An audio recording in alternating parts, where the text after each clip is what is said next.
So he's describing exactly the same sort of process, or he comes to that state by saying that there is an observer there which is watching this whole process, if you like, moving itself from reality and out again, and in that sense moving forward and back into the past. And he's recommending, don't forget, a series of 14 days for those to be noticed.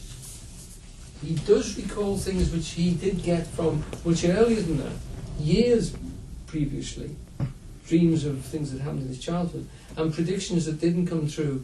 One of the ones is, of course, the makes a reference to the aeroplane. So why it's quite important about that is he remembers having a dream as a boy of flying through the air, and there was nothing there to support him. And it's only when he's created the aeroplane and he's sitting on the front of it that he realises what he dreamt of. Because that guy there can see nothing.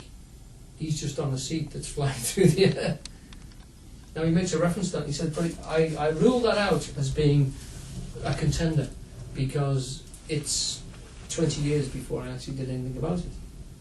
But he actually records these things, and I mean he's saying it's that sort of level of you couldn't predict anything from it. You can't get any wonderful. You can't win the pools, which is my immediate thought.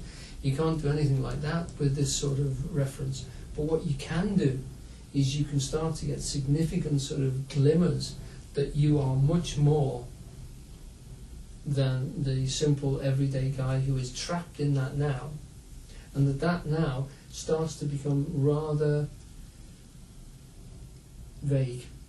It might be significant that the things that he recalls from his dreams are unusual for him. You know, the fact that you read a newspaper in which 40,000 people are dead from a volcano, that particular incident, that reading of it might be significant in your life as a sort of thing that you would recall. Similarly, I think with the umbrella up and down, it is the triviality, but nonetheless the unusualness of it, which would lend you to believe that it might stick in some sort of memory because it's so unusual. So you're only going to remember those things with some sort of emotional charge to them, you know, where you're affected by them in the future.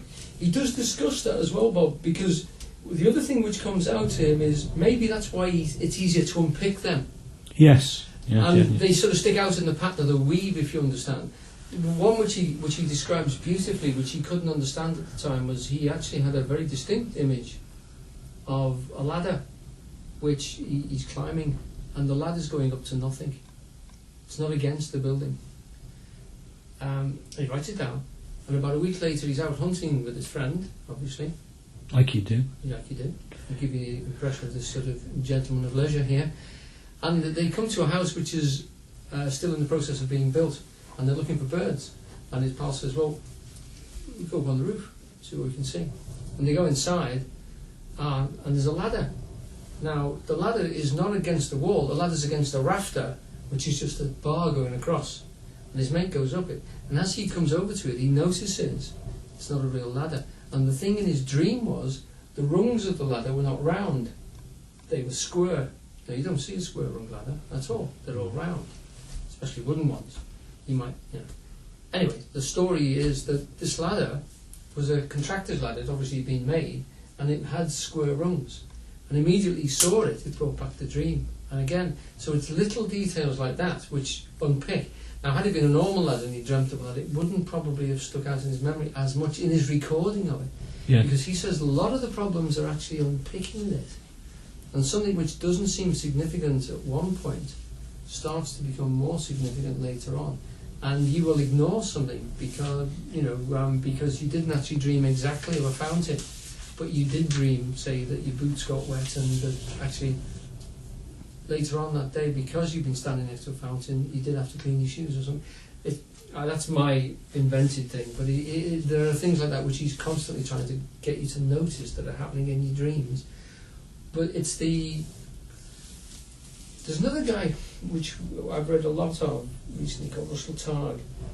He does a similar sort of thing when across distance. He does this remote viewing thing, And he says it's very, very difficult to remote view, to send messages to somebody regarding numbers, because numbers appear in our lives so often that they just create mental noise. You've got so many associations with every digit that, you know, there's nothing unusual about them. They don't stand out in your mind. And in that sense, he says, so it's very, very difficult to unpick. If something pops into your mind from nowhere, a number, it will immediately get wrapped in all sorts of associations, so you feel it's just daydreaming again. Whereas if someone gives you an image of a whale or something that comes completely unrelated to anything, it doesn't get embossed, engrossed in all the normal thought processes, so you think to yourself, that's a non sequitur. That doesn't follow the sequence of my thinking. So he reckons that that's why it is. It's not that they're difficult for any other reason other than the fact that they don't stand out to our unconscious mind. And it's quite trivial, really, but the implications are enormous. What we would all like to believe, isn't it, that we look in the crystal ball and we get the winner of the national. Yes. But actually to come to some realisation that your sense of now is not quite as pointed as you believe it to be, sort of unhinges everything else, doesn't it? Completely. It does, and it actually shifts the ground of reality quite.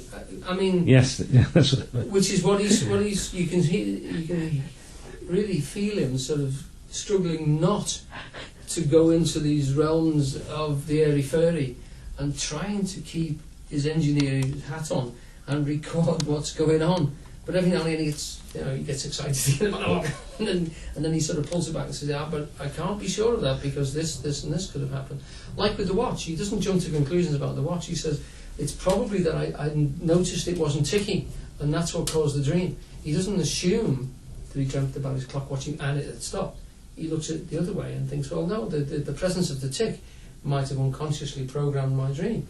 And he'll be programmed as an engineer to view time simply as motion. Yes. That the movement of a hand is the passage of time. A process. We say, don't we, back in time, forward in time. So his whole thinking will be really in the dimension of space, and you can't. With what he's saying, it's quite completely. It's quite unsettling, isn't it? Because you can't do it. Right. I've got this little. It's almost a little joke which I want to mention it because it just tickled me. It's one of the quotes that comes up because we need to talk about a little bit more about time now. Time flies like an arrow, fruit flies like an arrow. Time's arrow is one of the things that are constantly talked about in physics. Time's arrow, time seems to move from along the line of causality and now is constantly progressing from the past into the future. But of course, to anybody looking at sequence and causality, we can see that now doesn't seem to exist.